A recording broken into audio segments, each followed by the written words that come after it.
అస్సలామలైకుం వరహమతుల్లాహి వబర్కాతుహు. Hi hello welcome to my channel అండి. ఒక రోజులాగే ఈరోజు కూడా సేమ్ ప్రాసెస్. బ్రెడ్ అనేది మా ఇంట్లో కామన్ అండి. అంటే ఒకటి రెండు తిన్నది ఇంకా మరి అవ్వదు. అంటే ఏదన్నా ఫుడ్ సరిపోకపోతే కనుక బ్రెడ్ మనకు మంచిది, అందుకనేసి ఫాస్ట్గా కుక్ అవుతుంది. మామూలుగా పాలు లేకపోయినా కాఫీ లేకపోయినా ఫ్రై చేసుకొని తినవచ్చు, అందుకనేసి ఫ్రై చేస్తున్నాను. ఒక పక్కన మాత్రం రైస్ కుక్ అవుతుంది. నాకు ఒక పక్కన రైస్ పెట్టుకున్నాను. రాత్రే నేను గోంగూర పప్పు అనేది వండి పెట్టానండి. గోంగూర పప్పు అయితే సూపర్గా ఉంటుంది, అందుకే వేడి వేడి అన్నాము గోంగూర పప్పు. ఇక్కడ బ్రెడ్ అనేది ఫ్రై చేస్తున్నాను. చూస్తున్నారు కదా, బ్రెడ్ అనేది నాకు ఫ్రై అయిపోయింది. అందుకనేసే నేను ఇక్కడ రైస్ కూడా చూస్తున్నాను ఒక సైడున కుక్ అవుతుందా లేదా అనేది. అయితే కుక్ అయిపోయింది నాకు రైస్ గుడక. ఈ ఫ్రై చేసి ఇంకా అన్నం అనేది వారుస్తానండి. మనిషికి రెండు అనేసి నేను ఫ్రై చేస్తున్నాను. ఇక్కడ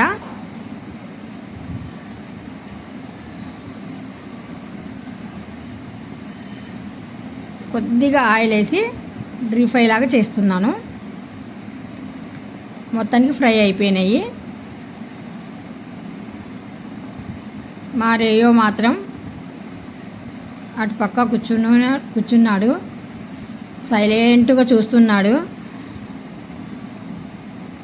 ఇక్కడ పప్పు అన్నం చెప్పాను కదా, గోంగూర పప్పు అన్నం అన్నాను కదా. నేను ఇక్కడ కాంబినేషను పప్పు అన్నంలోకి మజ్జిగ మిరపకాయలు, పైనుండి వచ్చేసి వడియాలు పెట్టాను. నేను సోయానా ఇంట్లో వడియాలు పెట్టానండి. గవ్వలు అంటారు కదా, ఆ టైపు వడియాలు ఇవి. అవి కూడా నేను ఇక్కడ ఫ్రై చేసి తీస్తున్నాను. చూస్తున్నారు కదా, ఈ వడియాలు మిర్చి అంటే మజ్జిగ మిరపకాయలు వడియాలు ఇవి సోయానా నేనే ఇంట్లో పెట్టుకుంటానండి. సంవత్సరం 2 సంవత్సరాలైనా 3 సంవత్సరాలైనా చెక్కు చెదరకుండా నీట్గా ఉంటాయి. మనం కాకపోతే మధ్య మధ్యన కొద్దిగా ఎండ వచ్చినప్పుడల్లా 1 నెలకు ఒకసారి 2 నెలలకు ఒకసారి పెట్టుకోవాలన్నమాట బయట ఎండలో. మొన్నే కదా జస్ట్ పెట్టాను వడియాలు, అందుకనేసి నేను డబ్బాలు స్టోర్ చేసి పెట్టుకున్నాను.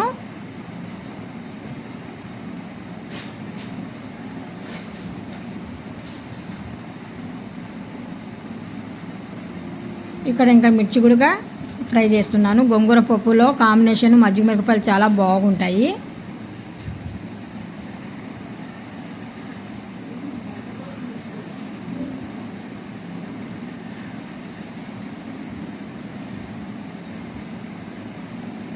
ఇంకా ఇక్కడ మాత్రం రైస్ ఉడికిందా లేదా అనేసి నేను చూస్తున్నాను. రైస్ కూడా నాకు ఉడికిపోయిందండి. తహజుద్ నమాజ్ కూడా చేసుకొని అప్పుడు నేను వంట దగ్గరికి వచ్చి వంట అనేది స్టార్ట్ చేశాను.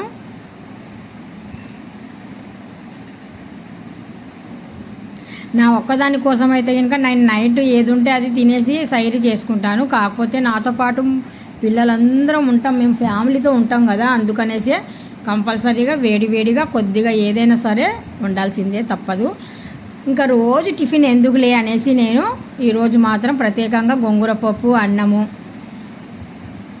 ఒక పక్కన మాత్రం పాలు కూడా పెట్టుకున్నానండి. పాలు అయితే కనుక కొద్దిగా వాటర్లో వేసి వదిలేసాను. కొద్దిగా పంచదార షుగర్ వేసేసి, షుగరు పంచదార 2 ఒకటేలేండి, పంచదార వేసేసి టీ పొడి వేసి స్టవ్ మీద పెట్టి ఇవన్నీ అరేంజ్ చేసేస్తున్నాను. ఇక్కడ చూస్తూనే మనకు 24 ఉపవాసాలు కంప్లీట్ అండి ఈ రోజుకి. వేడి వేడి రైస్,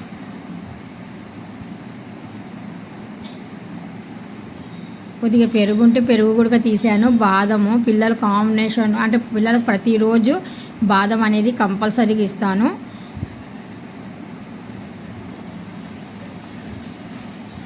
మామూలుగా ఈ టైంలో అయితే కనుక 7 గంటలకు 8 గంటలకు తీసుకుంటారు బాదము. ఇప్పుడైతే కనుక సహరీ భోజనం అనేది మనకు ఇంపార్టెంట్ కదా, మరి ఇంకా తర్వాత మనం ఏం తీసుకోకూడదు, అందుకనేసే మార్నింగే వాళ్ళు బాదం కూడా తీసేసుకుంటున్నారు. ప్లేట్లో గోంగూర పప్పు, అన్నము, వడియాలు వడ్డించాను. ఇప్పుడు ఇఫ్తార్ టైంకి అయితే ఇంకా ఎవరు ఉండరు, మస్జిద్కి వెళ్ళిపోతారు అందరూ. ఇంకా పాప కూడా కాలేజీ నుండి వస్తూ ఉంటుంది.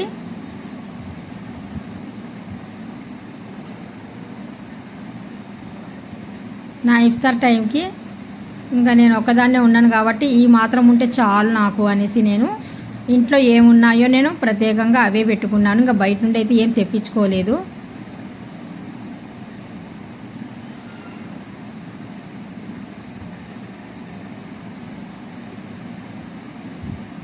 ఇక్కడ దువా చేయడానికి ఇంకా నాకు టైం సరిపోతుంది. కరెక్ట్గా దువా చేసే టైంకి ఈ మన కార్డులో ఉన్న టైము ఫాలో అవుతాను కంపల్సరీగా. అటు ఇటు ఉండకూడదు టైం అనేది. సహరీ చేసేటప్పుడైనా సరే, ఇఫ్తార్ చేసేటప్పుడైనా కానీ సరే టైం ఫాలో అవ్వాలి కంపల్సరీగా. బిస్మిల్లా అనేసి నేను ఖర్జూర పండు కూడా నోట్లో వేసుకుంటున్నాను. ఇక్కడ మా రేయో పడుకున్నాడు.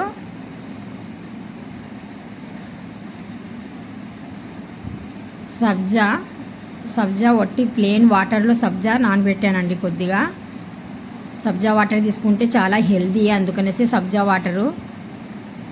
నేను నిమ్మకాయ పిండుదాం అనుకున్నాను, నిమ్మకాయ నీళ్ళు తీసుకుందాం అనుకున్నాను, కానీ నాకు అసలు టైం